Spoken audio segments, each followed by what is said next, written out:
안녕하세요. 크립토팀입니다. 이번 시간에는 법이 통과가 되면 급등할 수 있는 의외의 코인 한번 공부해 본다라는 생각으로 한번 살펴보시죠. 샤플링크가 5,000개의 이더리움을 추가로 매수했습니다. 저번에 5,000개 샀었죠. 지금 이틀 연속 5,000개, 5,000개, 총 이더리움 10,000개를 매수를 했습니다. 아마도 이변이 없는 한 꾸준히 지금부터 사지 않겠냐. 그리고 스테이킹도 물량을 아마 더 늘릴 것으로 예측이 됩니다. 코인베이스의 최고 법률 책임자가요. 최근에 전 미국의 법무부 차관, 그러니까 쉽게 말하면 OB를 모시고 칼시를 지원 사격했습니다. 더 정확히는 이제 각 미국의 주 정부에서 칼시 막 소송 걸고 폴리마켓 소송 걸고 지금 예측 시장이 쉽게 말하면 이걸 도박판으로 규정을 하면 당연히 이게 불법이 되거든요. 그러니까 지금 자리 잡기 전에 티키타카가 이루어지고 있습니다. 코인베이스와 미국의 전 법무부 차관이 우리 칼시 좀 괴롭히지 마세요라고 지원 사격을 했습니다. 트럼프 주니어, 그러니까 트럼프의 장남이죠. 무상으로 받았던 칼시의 지분 가치가 급등하고 있습니다. 25년 초에 칼시의 전략적인 고문으로 합류를 했었거든요. 왜 여기에 제가 뭐 전략적 고문으로 들어간지는 솔직히 잘 모르겠습니다. 어쨌든 그때 30만 달러어치의 칼시의 지분을 받았는데요. 그때만 해도 칼시의 기업 가치는 20억 달러 미만이었습니다. 현재 220억 달러로 급증을 했고요. 3분기에 IPO 준비하고 있거든요. 그렇게 되면 기업 가치가 몇 배가 될까요? 현재 10배. 3분기 되면 20배까지 급증할 것으로 예상이 됩니다. 얼마나 확실한 먹거리인지 조금 느낌이 오시겠죠? 하지만 CNBC에서 미국의 CFTC 상품선물거래위원회에서 폴리마켓을 조사하고 있습니다. 사실은 불법 행위들이 폴리마켓에서도 칼시에서도 실은 종종 벌어지고 있습니다. 그러니까 필요한 규제는 당연히 필요합니다. 그리고 마크 저커버그 아시죠? 메타에서 폴리마켓과 같이 협력을 할 것을 이제 명령을 내린 바가 있어요. 더 나아가서 폴리마켓 칼시와 같은 예측 시장 애플리케이션을 개발해라. 마크 저커버그가 실제로 이런 명령, 지시를 했습니다. 그만큼 잘 될 것으로 예측이 되는 거죠. 그러니까 예측 시장을요. 우리 한국에 있는 스포츠 토토 정도로 생각하시면 큰 오산이십니다. 예측 시장은 그러니까 금융의 미래인과 동시에 미래의 엄청난 먹거리요. 이게 왜 이게 가능하냐면요. 소위 말하는 큰 대형 기관들, 대기업들 있죠. 어떤 사업을 준비하는 데 있어서 환율이 갑자기 팍 치고 나간달지 아니면 유가가 오른달지 뭔가 큰 일이 발생했을 때 항상 그거에 반대급부를 그러니까 해칭을 시켜놔야 됩니다. 뭐 투자를 하든 사업을 하든 그렇죠. 근데 그 해칭의 기본적인 메커니즘이 이 예측 시장에 있는 거예요. 그러니까 뭐 유가가 얼마 이상 넘어갔을 때 그 반대급부로 여기에서 수도 없이 많은 금융 파생 상품이 실제로 나왔어요. 한국은 당연히 지금 턱도 없는 거고요. 미국도 아직 자리를 제대로 잡기 전입니다. 초창기예요. 여기에서 어떤 그 자산, 화폐를 쓸까요? 여기서 스테이블 코인 당연히 쓰는 거고요. 여기에서 블록체인 망도 당연히 쓰는 거고 자산 토크나 AI가 예측 시장에 들어와서 배팅을 하고 맞추고 결제하고 정산하는 시즌이 뭐 그렇게 저는 머지 않았다라고 봅니다. 칼시와 폴리마켓을 제가 간단하게 설명을 드리면 이제 양대 산맥이라고 보시면 돼요. 근데 칼시는 스테이블 코인 회사로 치면 서클이에요. 친미 회사고요. 미국의 규제를 철저히 준수하려고 노력을 합니다. 이게 칼시예요. IPO도 미국에서 합니다. 폴리마켓은 테더라고 생각하시면 돼요. 미국 바깥에 있습니다. 규제 회색지대에 있어요. 최근에 월드컵 때문에 폴리마켓이 좀 거래량이 급증하고 있는데 지금 엎치락 뒤치락 합니다. 현재는 칼시가 조금 더 앞서고 있습니다. 그러니까 코인이나 이 토큰화, 스테이블 코인, 예측 시장, AI가 따로따로가 돼 있으면 이게 이제 전체 빅픽처를 이거 놓치는 거예요.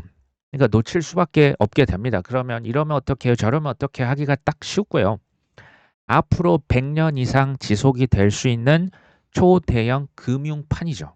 그럼과 동시에 새로운 먹거리가 지금 이것을 통해서 세팅 작업에 있습니다. 아직 터덕터덕하고 있는 거예요. 근데 여기에서 클래리티법이 통과가 안 되면 자산 토크나 예측 시장, 스테이블 코인, 코인 시장, 비트 전략 비축, AI 에이전트가 다 뒤로 쭉 밀리는 거예요. 이걸 미국에서 감당 가능하겠습니까? 미국에서 나 몰라라 한다? 제가 볼 때 그렇게 하기는 어렵습니다. 그렇게 되기는 어려울 것 같고요. 역사적으로 보시면요. 항상 그 유럽에 있는 국가들 전쟁 얼마나 많이 했습니까? 왕족과 항상 귀족이 있어요. 왕족은 현재 트럼프 미국 행정부라 생각하시면 되고요.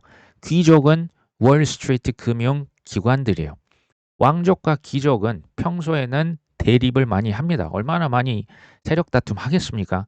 다툼이 있어요. 근데 이런 전쟁과 같은 큰 위기에 처하면 결국에 가서는 타협합니다.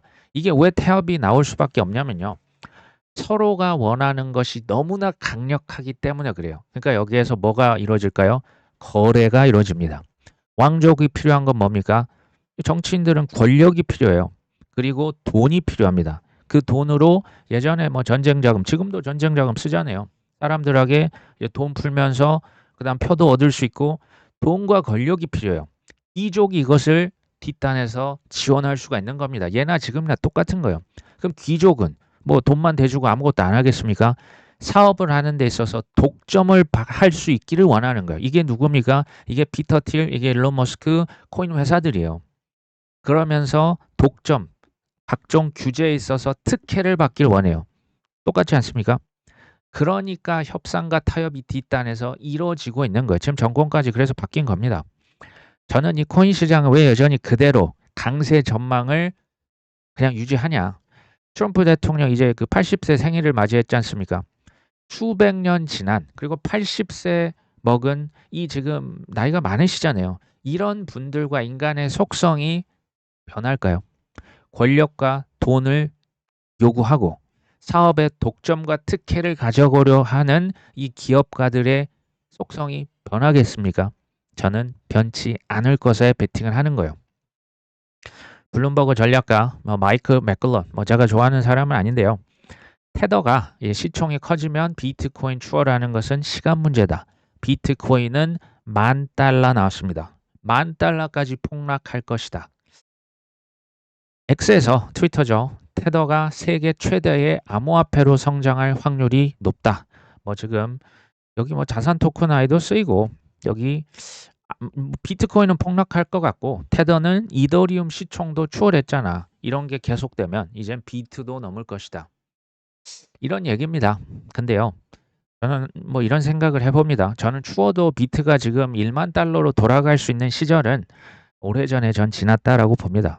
1,000만 원이면 100만 원 간다. 1억이면 1,000만 원 간다. 지금도 지금 또 1,000만 원 간다 또 나오고 있는 거거든요. 저는 이 생각을 해봅니다. 우리가 사입이 정겨 있죠. 또는 사기. 이거 그러니까 우리가 옆에서 보면 이거 왜 당해? 그거 왜 속지라고 하는데요. 제가 생각할 때는 지식이 아예 없으면 안 당합니다. 근데요. 지식이 애매하게 있어요. 그러면 긴가민가 합니다.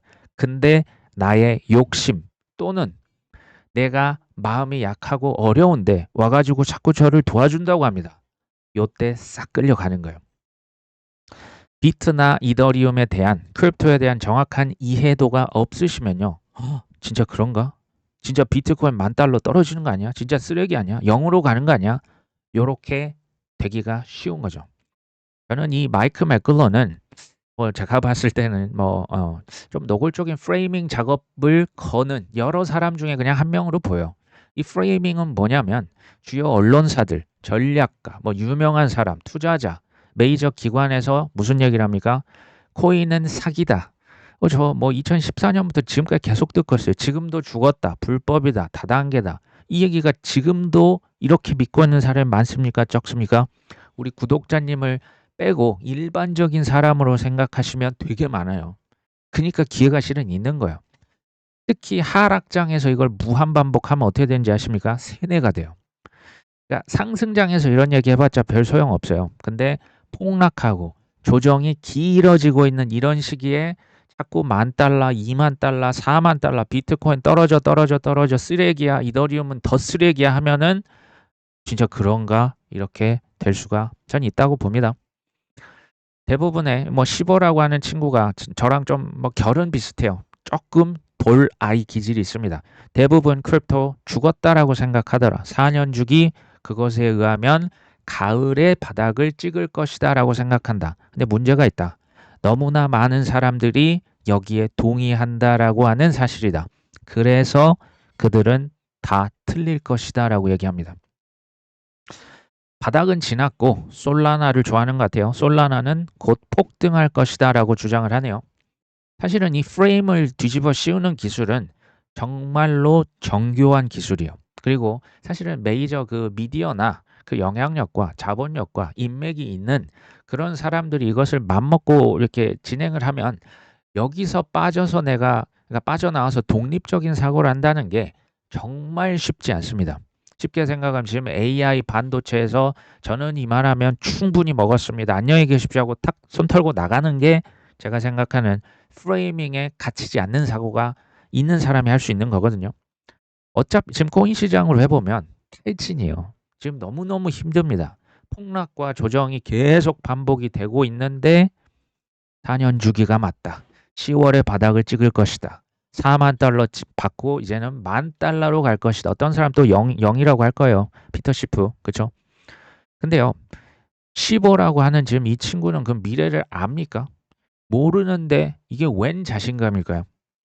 이거는 저는 이걸 어떻게 생각하냐면 지식을 뛰어넘어요. 경험조차 뛰어넘는, 그러니까 경험이 쌓인 거죠. 축적이 돼서 이거는 직관의 영역이라고 생각해요. 그냥 아는 거고요. 틀려도 본인이 그냥 책임지는 겁니다. 그냥 가는 거예요. 뭐 누가 뭐 날 설득했고 뭐가 그런 단계를 한참 지난 사람들은 그냥 이런 그 툭툭 내뱉는 게 있어요. 이 독립적인 사고를 하시려면 사실은 욕심을 초월하셔야 되고 공포를 초월하셔야 돼요. 쉽게 말하면 남의 돈 굴리듯이 하시면 굉장히 잘 보입니다. 저 지금 AI 주식 없거든요. 굉장히 잘 보여. 누가 봐도 위험할 것 같은데. 지금 금은 이제 다 던졌죠. 코인도 물론 우리가 이제 많이 들고 있지만 남의 돈 내가 대신 굴린다는 느낌으로 보시면 굉장히 객관적으로 보일 수 있어요. 그러니까 빚이 있으면 안 되는 거예요. 심리에서 그렇게 말리고 들어가면, 지고 들어가면 지는 겁니다. 저의 직관은 뭐냐? 99%의 대중이 생각하는 대로 99%안 갑니다. 진짜 대부분 사람 지금 3년 주기다, 10월에 바닥을 찍을 것이 뭐 $40,000, $50,000, 뭐 지금 부르는 게 값이잖아요. 그거 아닙니까? 제가 보니까 이게 컨센서스 같아요. 여기서 또 이제 오해를 하시면 안 됩니다. 무지성롱이 아니에요. 비관론을 지금 다 무시하는 게 아닙니다.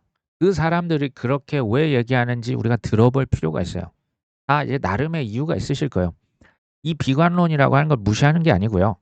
진짜 이게 아무렇지 않게 그냥 이겨내는 겁니다. 말로 설명하기는 전 좀 힘들다라는 생각을 합니다. 비트코인이 2011년도부터 현재까지, 그러니까 뭐 몇 번의 사이클에서 폭락을 몇 프로 했냐? 2011년은 마이너스 93%, 2015년 마이너스 87%, 이 비트코인입니다. 잡코인이 아니고요.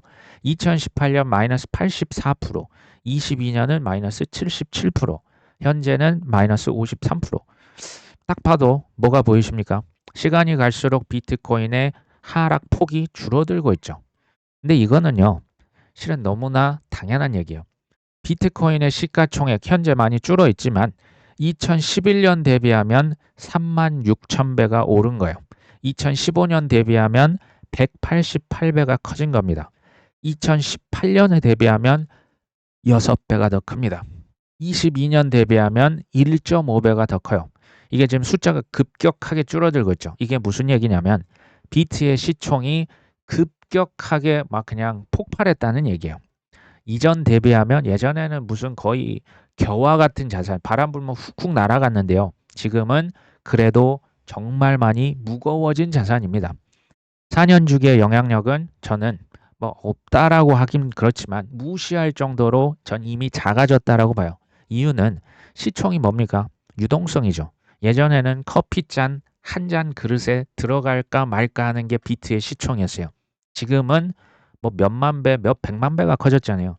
지금은 캐러베이 한 그 이제 수영장 있죠. 야외 한 100만 평 수영장 정도 돼요. 이전 커피 잔에 대비하면 안 되는 거예요. 그러니까 수도꼭지 자꾸 이제 점점 줄인다가 이제 그 반감기 아닙니까? 그리고요, 팩트를 한번 체크를 해볼게요. 비트는 총 2100만 개입니다. 2100만 개 중에 채굴이요. 이미 2000만 개가 이미 채굴이 완료됐어요. 정확히는 95만 개 남았습니다. 채굴량. 2140년까지 4년마다 반씩 줄어요. 그것도 이 95만 개 남았는데 그것조차도 4년에 걸쳐서 절반씩 되고요. 앞으로 100년 넘게 조금씩 되는 거죠. 뭐 2140년까지 되는 겁니다. 이게 크립토 시장 전체를 쥐고 흔들 수 있다. 과거에는 됐죠. 근데 지금도 그렇게 될까요? 뭐 이건 잘 생각해 보시면 돼요. 국가에서 전략 비축을 하겠다. 무역의 담보로 쓰겠다. 연기금 국부펀드에서 이것을 계속 뭐 퇴직연금에서 쥐어 담고 있는 거죠. 최종 담보, 그러니까 담보의 담보물로 쓰겠다. IMF에서 특별 뭐 인출권에 지금 비트코인을 저는 이제 최종 여기까지 간다라고 보는 거예요. 지금은 이제 뭐 물음표를 던지시겠죠. 그러니까 4년 주기보다는 수요 공급이에요. 결국 수요 공급인데 이 수요는 뭐 ETF도 있고 아니면 뭐 이제 뭐 국가 단위로 하면 이 엄청난 포모가 일어나면 수요 충격도 저는 올 수 있다고 보는데요. 동시에 공급 충격도 발생할 수 있다라고 봅니다. 이런 게 훨씬 더 뭐랄까요? 근본적이죠. 지금 파생 상품이 얼마나 많이 나왔습니까? 비트코인 현물 ETF만으로 자산 운용사도 우리도 만족 안 합니다. 비트코인만 들고 있으면 그러니까 지금 뭐 스트래터지가 지금 어려움에 빠진 게 그 탐욕을 이용하는 거거든요. 앞으로 한 4년이 지나고 8년이 지나고 계속 뭐 12년이 지나면 하락장은요. 그냥 산들바람 정도로 예전엔 태풍이죠. 앞으로는 그냥 산들바람 수준이 되지 않겠냐 봅니다. 아크인베스트의 캐시 우드가 실제로 본인의 자녀들에게 매달 비트코인을 사서 모아라 라고 계속해서 얘기를 합니다. 제대로 아는 사람들은 저는 이런 충고를 아무렇지 않게 할 수 있다라고 생각해요. 그러니까 눈빛과 태도와 말과 행동이 다릅니다. 그러니까 자녀들에게 우리가 이걸 공유를 하려면 우리부터 실은 앞장을 서야겠죠.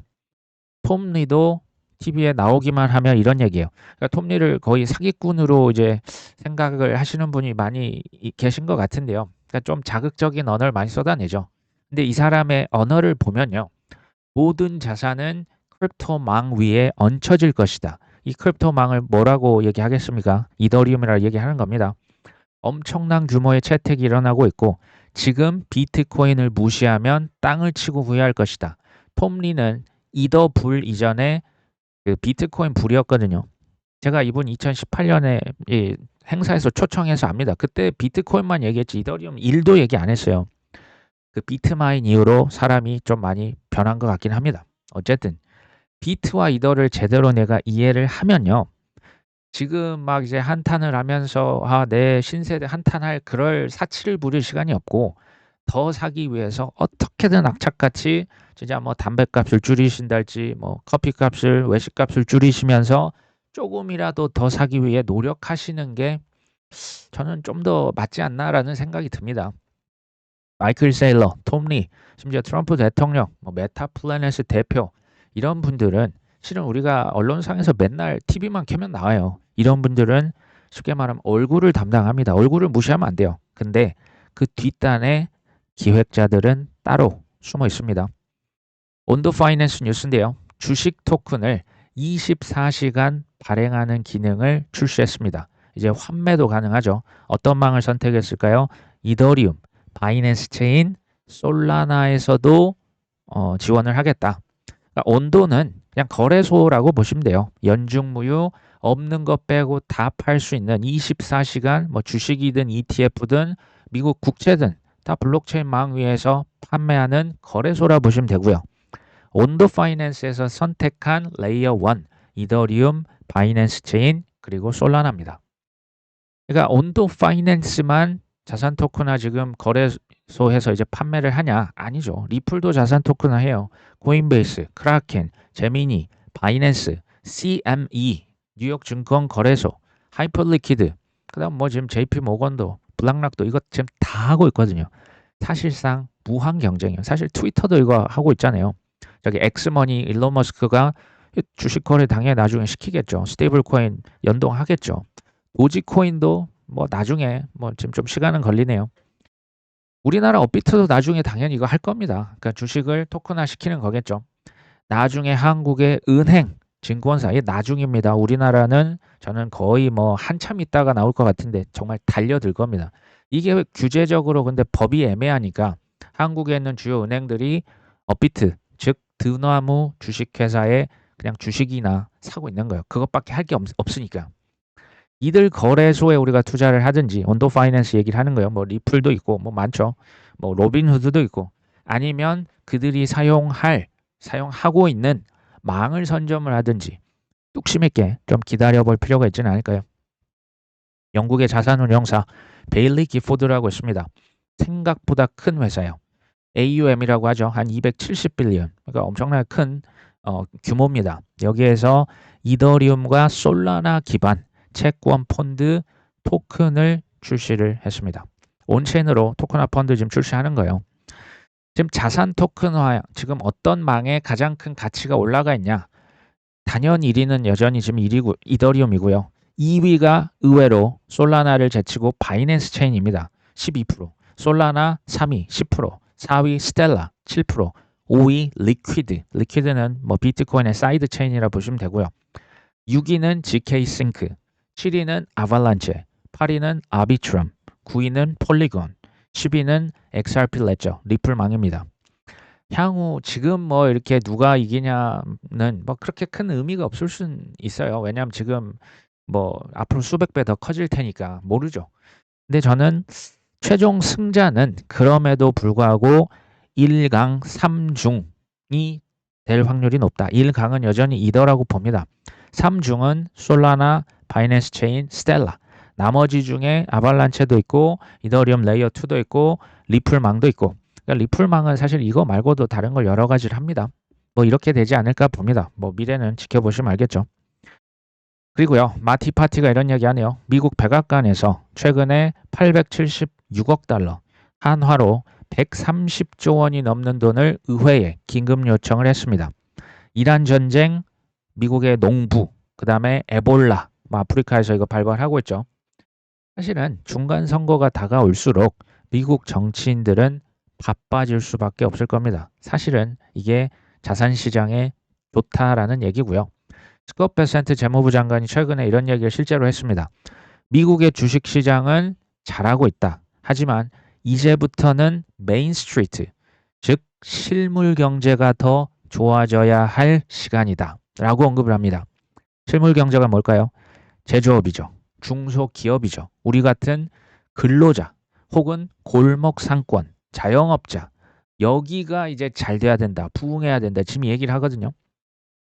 미국 지금 재무부 장관이죠. 이제 3분기부터는 제가 볼 때 더 이상 이제 돌아가거나 이제 트랙을 쓸 수 있는 시간 단계는 저는 아니라고 생각해요. 뭐 6월 이제 거의 다 간 거 아닙니까? TGA 재무부 장고에서 이제 돈 이제 분출해야죠. 규제 더 완화시켜야죠. 감세, 세금 깎아줘야죠. 지원금 쏴줘야죠. 그러니까 그 다음에 금리 인하 해야죠. 근데 왜 이게 안 됐습니까? 하나의 큰 문제가 있어서 이걸 지금 못했던 거예요. 안 한 게 아니고 지금 못했던 겁니다.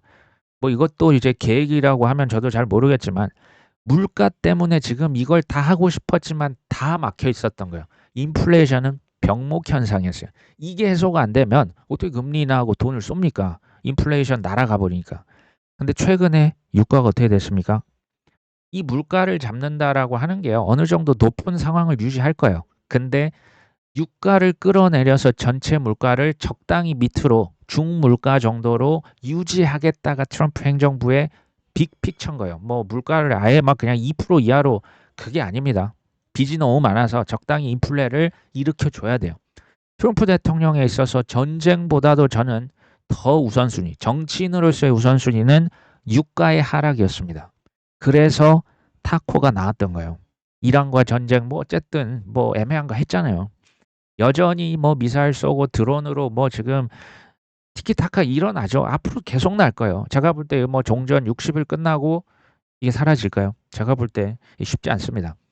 3분기 어떻게 되든지 저는 유가를 더 끌어내리면서 이게 CPI, PPI, PC 물가지수의 하락이 나와줘야 돼요. 그래야 뭐가 된다? 유동성을 살포할 수가 있습니다. 이 선거 진짜 이제 코앞으로 다가오고 있거든요. 주식 시장과 그리고 코인 시장 상승했다. 유가가 떨어졌다. 국민들은 더 잘 먹고 잘 살고 있다. 이란이 어쨌든 핵을 뭐 몇 년 좀 이제 희석하기로 또는 뭐 미루기로 했다. 이것은 나의 성과다라고 얘기할 트럼프 대통령의 뭐 미래가 저는 조금 그려집니다. 스탠다드 차터드와 그레이스케일이 최근에 디파이 유망주로 아베 또는 에이브를 콕 찍었습니다. 스탠다드 차터드는 토큰화 자산이 디파이로 유입이 되면서 2030년 말까지 에이브 가격이 3,500달러요. 좀 엄청나게 좀 뻥튀기를 한 것 같습니다. 어쨌든 많이 오를 수 있다. 그레이스케일은 에이브를 저평가된 프로젝트로 꼽으면서 1년 목표가를 뭐 179달러, 강세에서는 271달러로 제시를 했다라고 합니다. 2030년까지 디파이에서 활용이 되는 토큰화 자산의 규모가 현재보다 37배는 더 증가할 것이다. 그레이스케일은 클래리티 법안 통과가 되면 에이브가 재평가를 받을 수 있을 것이다 라고 언급을 합니다. 저는 이제 디파이 중에 가장 유망주 딱 하나만 꼽아라. 저도 에이브를 꼽고 싶습니다. 근데 저는 지금 뭐 에이브를 들고 있지는 않습니다. 근데 이 전제 조건이 있습니다. 디지털 달러는 계속 무제한적으로 발행이 되어야 합니다. 그게 스테이블 코인이 일단은 되겠죠. 그 다음에 자산 토큰화 월드가 가시화 되어야 합니다. 저는 그럴 거라고 봅니다. 또 하나의 전제가 있어요. 빚 권하는 사회. 빚을 이제 영어로 크레딧, 신용이라고 하죠. 정말 그 고급스러운 단어라 생각해요. 빚을 어쨌든 계속 권유하는 사회가 계속이 된다면 더 많은 이 자산들이 자산 토큰화로 들어가겠죠. 그거를 담보로 뭐 한다고요? 에이브는 대출 플랫폼이에요. 돈 빌려주는 플랫폼이에요. 디파이, 은행을 통하지 않고. 생각해 보십시오. 주식을 토큰화하잖아요. 뭐 국채 토큰화, 뭐 여러 가지 가치 있는 거 토큰화하면 이것을 담보로 돈 빌리는 플랫폼이 어디라고요? 에이브입니다. 커질 수밖에 없겠죠. 제가 전제 조건 얘기 드렸죠. 돈 찍으면 이게 이제 디지털 월드로 가고 담보에 대출, 대출에 대출을 끊임없이 해서 에이브로 돈 많이 들어갈 것이다. 지금 이 얘기를 하는 거예요. 최근에 미국의 주요 크립토 거래소 크라켄에서 에이브의 지분을 15% 획득을 하는 걸로 거의 얘기가 제가 볼 때 뭐 언론에 이렇게까지 나오면 거의 끝났다. 그리고 물론 플러스 알파가 더 있어요. 크라켄에서도 탈중앙화된 이제 디파이 플랫폼 에이브의 지분 추진을 하고 있습니다. 크라켄은 이것을 이제 크라켄 올해 이거 그 IPO 합니다. 그때 우리 수익 다변화 이렇게까지 꾀하고 있습니다. 우리는 그냥 거래소만 하는 게 아니고 저 디파이 플랫폼도 있고요. 뭣도 하고요. 뭐 수수료도 하고 자산 토큰화도 하고 이거 보여주려고 하는 거예요. 투자자들에게. 지금 성황리에 지금 준비를 하고 있는 겁니다. 시장에서 ECB는 그 유럽의 중앙은행에서 추가 금리 인상 기대가 후퇴했다. 연말 0.25%더 올린다라고 분명히 얘기했거든요. 불과 2주 전까지만 해도 연말까지 금리 0.25 더 올릴 것이다라고 했지만 최근에 유가 하락으로 추가 금리 인상 기대가 약화됐더라. 미국 연준과 유럽의 중앙은행, 제가 계속 얘기 드립니다. 금리 예측이 뭐라고요? 동전 던지기요. 동전은 앞면 나오면 앞면이고요. 뒷면 나오면 그냥 뒷면입니다. 말 바꾸는 것이 손바닥 뒤집기만큼 쉽다라고 제가 얘기를 드리고 있습니다. 하지만 연준과 같은 경우는 이게 사실은 입이 무거워야 돼요. 다른 나라, 유럽 중앙은행, 일본, 한국 올렸다 내렸다 가능해요. 연준은 함부로 내릴 수 없어요. 연준만은 전 세계 어쨌든 뭐 중앙은행 역할 지금 하고 있죠. 근데요. 생각해 보십시오. 몇 달 전만 해도 연준에서 분명히 연말까지 해서 금리 1회, 2회 인하한다고 했어요. 근데 1, 2주 전에 무슨 일이 있었습니까? 메파 본색, 케빈 워시가 나와서 인플레이션 파이터 어쩌고 하니까 금리 올릴 것 같은데라고 했습니다. 기억나시죠? 지금은 금리 올해뿐만이 아니고 내년 말까지도 동결할 것 같은데 이걸 어느 박자 이거 그러니까 이런 거 믿으시면 안 되는 거예요. 그러면 이제 뭐 한두 달 지나면 금리 인하해야 될 것 같은데 또 갈 수 있는 거예요. 예측이 이거 지금 바꾸는 게 얼마나 쉽습니까? 이런 거에 놀아나시면 안 되는 거예요. 사람이요. 믿을 수 없을 만큼 전 단기적이다라는 생각을 많이 해요. 지금 내 눈앞에 딱 보이는 거. 현재, 현황, 미래 뭐 1년 후, 2년 후 그런 거 나한테 얘기하지 마. 지금 당장 가격, 눈에 보이는 거. 이게 저는 우리의 투자를 실패하는 방해 요소라고 생각해요. 2달 전, 한 달 전에 유가 120달러 갔잖아요. 불과 한 달 전, 2주 전, 유가가 70달러까지 떨어질 거는 마이너스 40%. 이거 상상하셨던 분 혹시 계십니까? 호르무즈, 어쨌든 지금 배들이 뭐, 물론 드론이 한 방씩 쏘지만 왔다 갔다 하지 않습니까? 이거 상상하셨던 분 계십니까? 한 달 전? 거의 없으실 거예요.